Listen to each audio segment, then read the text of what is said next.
You're listening to the Howie Silbiger Show on the True Talk Radio Network. Connect with Howie by phone 514-738-4100 extension 200, by email howie@truetalkradio.com, or by Twitter, Howie Silbiger.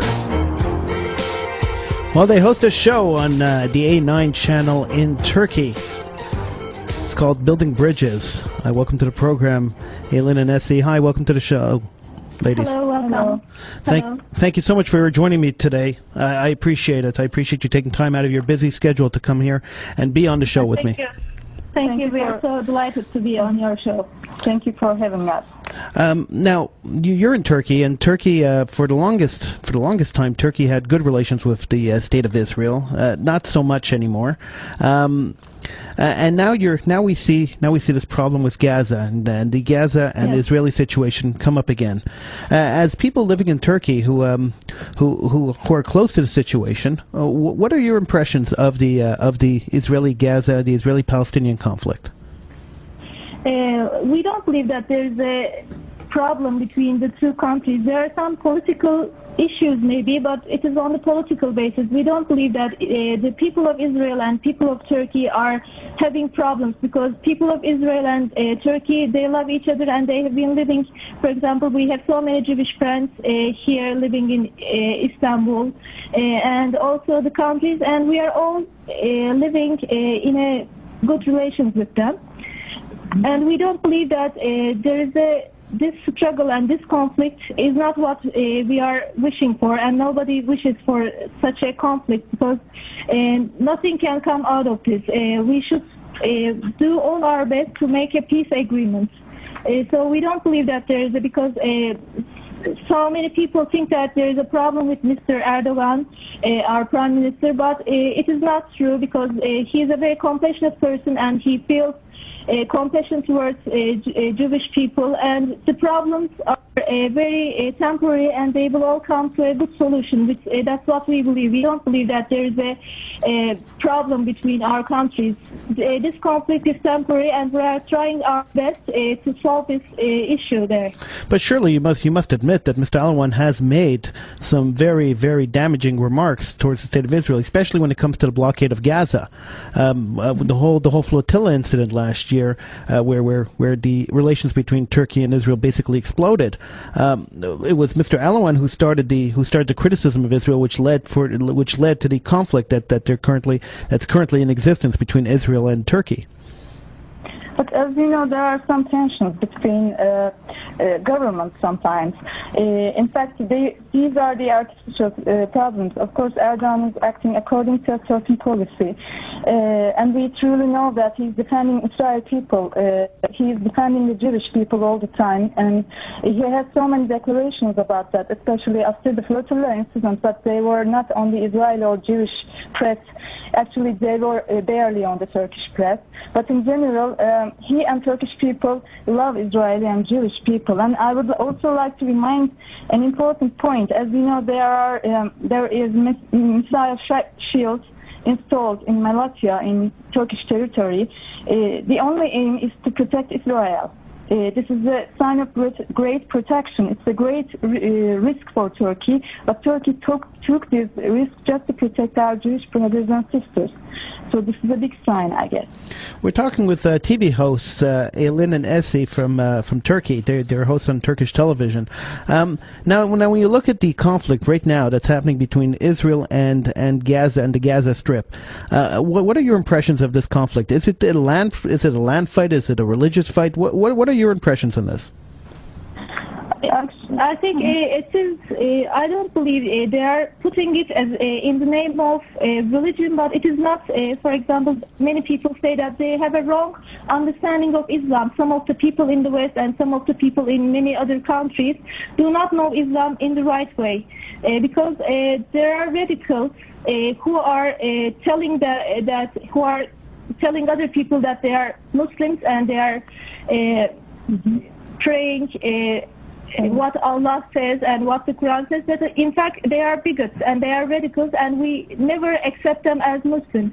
They are totally divorced from the Quran. They never read the Quran. They never obey the rules of Allah, because they are doing terrorist acts, and they are saying that they are doing in the name of Islam, but it is not, because in the Quran there is a verse stating that killing one person is killing like whole humanity. So it is forbidden, and if someone kills someone intentionally, it is go directly to hell according to our religion, according to our faith. So it is forbidden for us. So if someone is doing such acts, it is not that they are doing it for Islam. They are just using the name Islam, and they are trying to misinterpret and represent Islam in the wrong way. But through our, as you said, we are hosting a TV show named Building Bridges, and through this Building Bridges TV shows, we are trying to show people what true Islam is, what the true Quran telling people what to do, how to practice. And the word Islam is coming from the word Slim in Arabic, and it means peace. So Islam is a religion of peace and compassion. So it is totally divorced from the Quran, totally divorced from Islam. So that's what we are believing in. So it has nothing to do with religion, and this is what radicals are trying to do all over the world.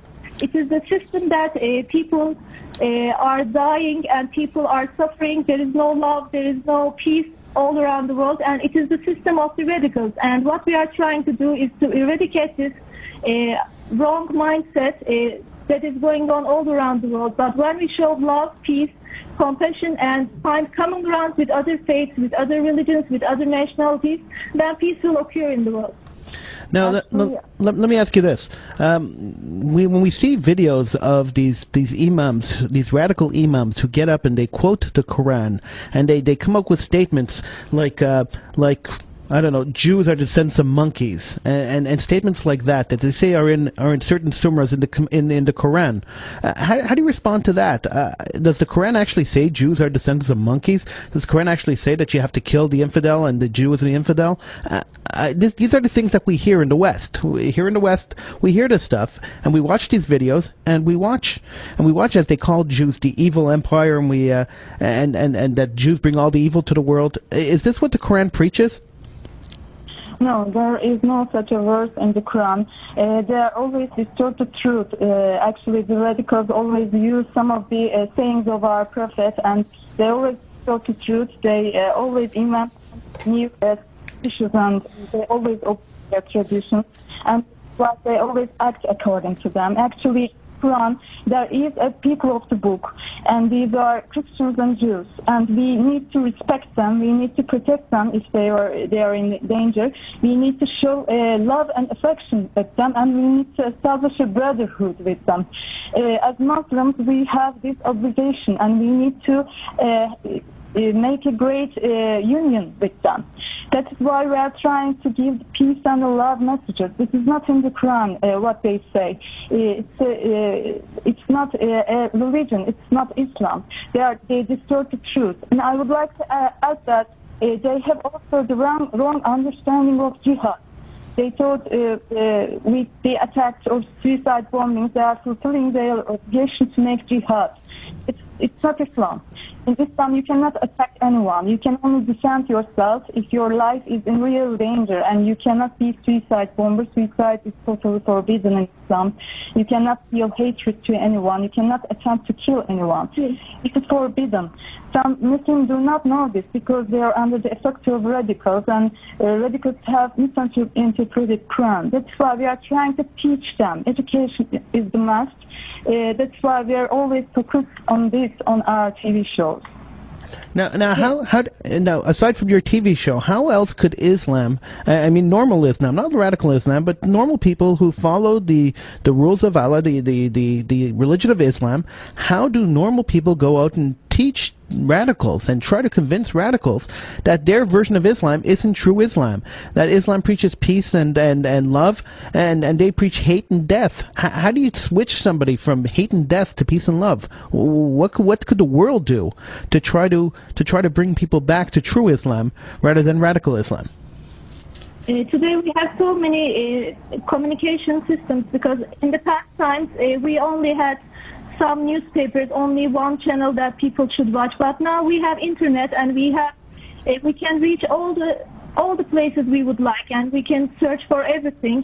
So we don't have to listen to one-sided things, biased things, but we can search for everything. And as we know, the Quran teaches love and compassion and love Jews and Christians and all the people, even the idolaters. We are determined, and we have to treat them in a very good way, in a compassionate way. That's what Allah commands us. So that's what we have to do, because Allah is going to ask what is written in the Quran. So we have to obey what is written in the Quran. So that's what we should do. And we also need to educate people, because we cannot blame people that they don't, because some people in the West, for example, do not know Islam and only know the terrorist acts done in the name of Islam. We cannot blame those people. All we have to do is to educate them. And through our TV shows, we are trying to do that. We are getting in touch with so many politicians, think tank directors, academicians, and so many other people, journalists, and all the people from different backgrounds, and we are trying to get in touch with them. And also through our articles, for example, Aylin writes in Jerusalem Post and I write in Times of Israel. For example, one of my articles was named about Islamophobia, how people fear Islam. In fact, they shouldn't fear Islam. It is the fear of the radicals itself, because it is the wrong understanding of Islam, and it is not Islam normally. So I don't want to name it Islam. So we should teach people what radicalism is. And since Quran teaches love and compassion, aside from what we hear that doesn't teach love, we should get suspicious and look in the Quran and ask to the people who know the Quran best and who practice the true Quran.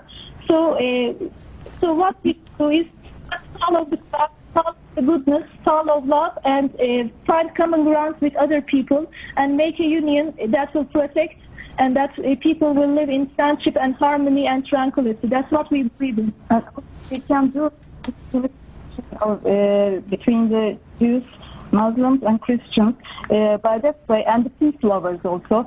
By that way, if we establish this unification, then it's very easy to convince other people about the true concept of Quran, the true understanding of Islam, because unification means with great power. In order to do that, we always contact with our Jewish brothers and sisters, Christian brothers and sisters, and peace lovers in this world, and try to establish a great unification. Now, would you be willing to join me in calling groups like Hamas, like Hezbollah, like Islamic Jihad? Would you be willing to call them, as I do, a terrorist group? Are they a terrorist group, or are they just radicals that are misguided? How would you refer to these groups? Would you condemn them as terrorists, or would you say that they're just misguided Muslims that have to be converted? A terrorist is a very harsh word. We prefer to use radicals, because some of them, majority of them, are misguided. They don't know Quran. They were not educated. They do not Islam. What they were taught is like they only know this. So in order to establish peace, we need to show our love to people, show our respect to people. We can establish peace and unification only with love. So we cannot condemn people, we cannot say harsh words to the people. We need to establish this approaching people with love and tell them the truth. We can educate them. We can only educate them because they have a wrong idea. We need to change their idea. But wait a second, ladies. You said just before, you said that anyone who kills people indiscriminately, anyone who kills people just for the sake of killing people, are criminals who are condemned to hell. Hamas is launching bombs, they're launching missiles indiscriminately into population centers in Israel. They are responsible, and they've taken responsibility for killing innocent men, women, and children. Aren't they condemned to hell, according to what you said before, that Islam says that anyone who kills anybody for no reason is condemned to hell? But they are still educated. We can still educate them. We can still show the truth. They can change. There's a possibility, so we cannot judge right now. we can always educate. There's always a possibility. All right, but on your show you preach love. You preach love and peace, and I like that. I like love and peace. I'm a big fan of love and peace, and I think that we should all take an example from you. Take an example from you, who get on the air week after week, day after day, and say we must love everyone. We must live in peace with everyone. We must embrace our neighbors. We must really love the world. This is what every religion teaches, that we are all the same. We all believe in the same thing. We are all the same people. We're all created in the image of God, and we all have to love each other. Yes, of course. We need to establish love, and it's only for us to understand that and we are the creation of God, so it's important to establish. And we have a new initiative through our Building show, and we call this Middle East Peace Initiative. It is to be one of people of all faiths, nations, and all opinions, not just for the Islamic world, because it is going to include Israel, it is going to include Armenia, it's going to include Russia.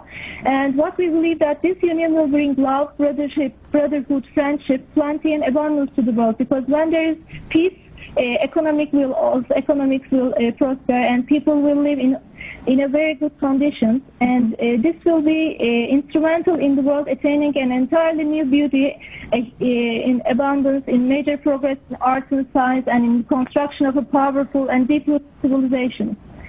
And it will be a union that what is trying to is based on the moral values of the and one of the peace that treats people of all opinions, beliefs, and all nations with affection and understanding, and protects the rights of all and sets everyone at ease. It will put a complete end to all the conflicts, acts of terror, and anarchy. With its establishment, all the struggle comes to an end. That's what we believe in, and that's what we are trying hard. And we are getting in touch with so many think tank organizations. We are giving lectures about this. We are giving radio shows, TV shows, and we are contacting so many people to reach. So we are trying to spread our message all around. Aylin, Isi, thank you so much for joining me tonight. If people wanted to watch your show, is it in English? Yes, in English. Okay, yes. How could they watch it online? Because I know we can't pick up A9 TV here. So how do we access your TV show online? The name of our website is it's Building. Just for buildingbridgestv.com. buildingbridgestv.com. Thank you so much for joining me tonight. I appreciate it. I appreciate you taking time out of your busy schedule to come here, and I wish you the best of luck with that with your initiative. And if there's any way I can help you, please contact me, and I'll be more than happy to help you publicize the initiative and get the initiative going, because I believe that if we could all get along, we could bring peace to the whole world. Perfect. Thank you for having us. Thank you very much. It was a great conversation. Thank you for this opportunity. Thank you very much. Have a great day. Bye-bye. That was Aylin and Isi. They are television hosts in Turkey on A9 TV in Turkey. They host a show called Building Bridges, where they preach peace and love and understanding. And if you want to see their show, you could go to buildingbridgestv.com.